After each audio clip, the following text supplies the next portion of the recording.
നമസ്കാരം. ക്യൂ മലയാള UK ന്യൂസിലേക്ക് സ്വാഗതം. അന്താരാഷ്ട്ര വിദ്യാർത്ഥി മെയിൻ്റനൻസ് ആവശ്യകതകൾ UK ഉയർത്തുന്നു. 2020 ശേഷം ആദ്യമായി അന്താരാഷ്ട്ര വിദ്യാർത്ഥികൾക്കുള്ള സാമ്പത്തിക സമ്പാദ്യ ആവശ്യകതകൾ UK വർദ്ധിപ്പിച്ചു. ജനുവരി 2, 2025 മുതൽ ലണ്ടനിലേക്ക് വരുന്ന വിദ്യാർത്ഥികൾ പ്രതിമാസം £1483 ഉണ്ടെന്നതിൻ്റെ തെളിവുകൾ കാണിക്കണം. കൂടാതെ ലണ്ടന് പുറത്ത് പഠിക്കാൻ ആഗ്രഹിക്കുന്നവർക്ക് പ്രതിമാസം £1136 ആവശ്യമാണ്. നിലവിൽ ലണ്ടനിൽ പഠിക്കാൻ വരുന്ന അന്താരാഷ്ട്ര വിദ്യാർത്ഥികൾ പ്രതിമാസം £1334 £1023 ലണ്ടന് പുറത്തും സമ്പാദിച്ചതിൻ്റെ തെളിവുകൾ കാണിക്കണം. 2024 സെപ്റ്റംബർ 10 പ്രഖ്യാപിച്ച പുതിയ റിക്വയർമെൻറ്റ്സ് 2025 ജനുവരി 2 അതിനുശേഷമോ UKയിലെത്തുന്ന വിദ്യാർത്ഥികൾക്ക് പ്രാബല്യത്തിൽ വരും. പുതിയ നിയമങ്ങൾ പ്രകാരം 9 മാസമോ അതിൽ കൂടുതലോ ലണ്ടനിൽ പഠിക്കുവാൻ ആഗ്രഹിക്കുന്ന വിദ്യാർത്ഥികൾ വിസയ്ക്ക് അപേക്ഷിക്കുമ്പോൾ മൊത്തം സമ്പാദ്യമായ £13,348 തെളിവ് നൽകേണ്ടതുണ്ട്.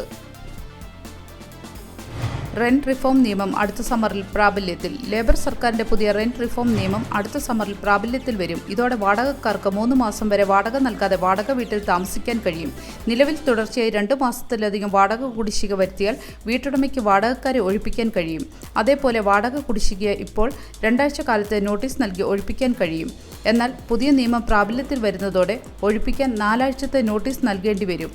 പുതിയ നിയമം വാടകക്കാർക്ക് അവരുടെ കുടിശ്ശിക തീർക്കാൻ കൂടുതൽ സമയം ലഭിക്കുമെന്നാണ് ഭവന വകുപ്പ് മന്ത്രാലയം പറയുന്നത്.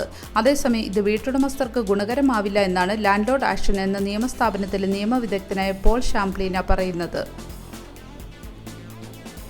രാത്രി 9 മണിക്ക് ശേഷം ജങ്ക് ഫുഡ് പരസ്യങ്ങൾ കാണിക്കുന്നത് നിരോധിച്ചേക്കും. 2025 ഒക്ടോബർ 1 മുതൽ രാത്രി 9 മണിക്ക് മുൻപ് ജങ്ക് ഫുഡ് പരസ്യങ്ങൾ ടെലിവിഷൻ കാണിക്കുന്നത് നിരോധിക്കാനുള്ള നടപടി പ്രാബല്യത്തിൽ വരുമെന്ന് സർക്കാർ പറയുന്നു. ഈ വർഷത്തെ പൊതു തെരഞ്ഞെടുപ്പ് പ്രചാരണ വേളയിൽ ലേബർ പാർട്ടിയുടെ പ്രകടന പത്രികയിലെ വാഗ്ദാനമായിരുന്നു ഈ തീരുമാനം നടപ്പിലാക്കുമെന്നത്.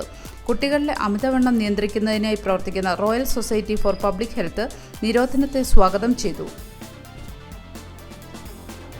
കൗൺസിലിന്റെ പാർക്കിംഗ് ടിക്കറ്റ് മെഷീനുകളിൽ വ്യാജ QR കോഡുകൾ. കൗൺസിലിന്റെ പാർക്കിംഗ് ടിക്കറ്റ് മെഷീനുകളിൽ വ്യാജ QR കോഡുകൾ കണ്ടെത്തി. ഇതോടെ സംശയം തോന്നുന്ന QR കോഡുകൾ സ്കാൻ ചെയ്യരുതെന്ന് മുന്നറിയിപ്പ് നൽകി. സ്റ്റൗട്ട് ഡിസ്ട്രിക്ട് കൗൺസിലിന്റെ പാർക്കിംഗ് ടിക്കറ്റ് മെഷീനുകൾ വ്യാജ QR കോഡുകൾ കണ്ടെത്തിയിരുന്നു. ഇതോടെ പാർക്കിംഗ് ഫീസ് നൽകുമ്പോൾ ജാഗ്രത വേണമെന്ന് അറിയിച്ച് കൗൺസിൽ രംഗത്തെത്തി.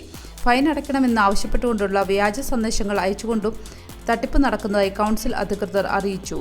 പെനാൽറ്റി ചാർജ് ഈടാക്കുന്നതിനുള്ള നോട്ടീസുകൾ കൗൺസിലിന്റെ എൻഫോഴ്സ്മെന്റ് വിഭാഗം ഉദ്യോഗസ്ഥർ മാത്രമേ നൽകൂ. അത്തരം നോട്ടീസുകൾ ഉണ്ടെങ്കിൽ അത് വാഹനത്തിന്റെ വിൻസ്ക്രീനിൽ പതിപ്പിക്കും.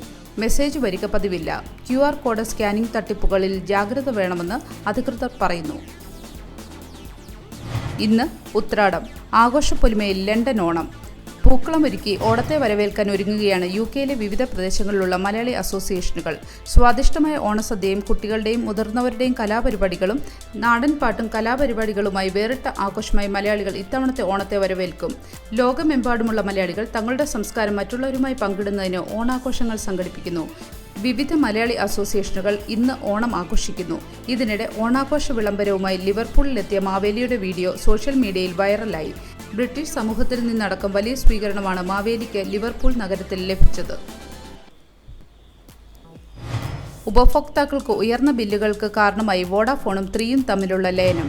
വോഡാഫോണും 3യും തമ്മിലുള്ള ലയനം ദശലക്ഷക്കണക്കിന് ഉപഭോക്താക്കൾക്ക് ഉയർന്ന മൊബൈൽ ഫോൺ ബില്ലുകൾ നേരിടേണ്ടി വരുമെന്ന് UKയുടെ കോമ്പറ്റീഷൻ ആൻഡ് മാർക്കറ്റ് അതോറിറ്റി മുന്നറിയിപ്പ് നൽകി. UKയിലെ ഏറ്റവും വലിയ മൊബൈൽ നെറ്റ്വർക്ക് ഓപ്പറേറ്ററെ സൃഷ്ടിക്കാൻ ഉദ്ദേശിക്കുന്ന ലയനത്തെക്കുറിച്ച് CMA അന്വേഷണം ആരംഭിച്ചു. ലയനം തടയണമോ എന്ന് വർഷാവസാനത്തോടെ തീരുമാനിക്കുമെന്ന് CMA അറിയിച്ചു. ഒരു നല്ല വീക്കെൻഡ് ആശംസിച്ചുകൊണ്ട് ഈ വാർത്താ ബുള്ളറ്റിൻ പൂർണ്ണമാകുന്നു. ഏവർക്കും ക്യൂ മലയാളം UK ന്യൂസിൻ്റെ ഓണാശംസകൾ. ചാനൽ ലൈക്കും സബ്സ്ക്രൈബും ചെയ്യാൻ മറക്കരുത്.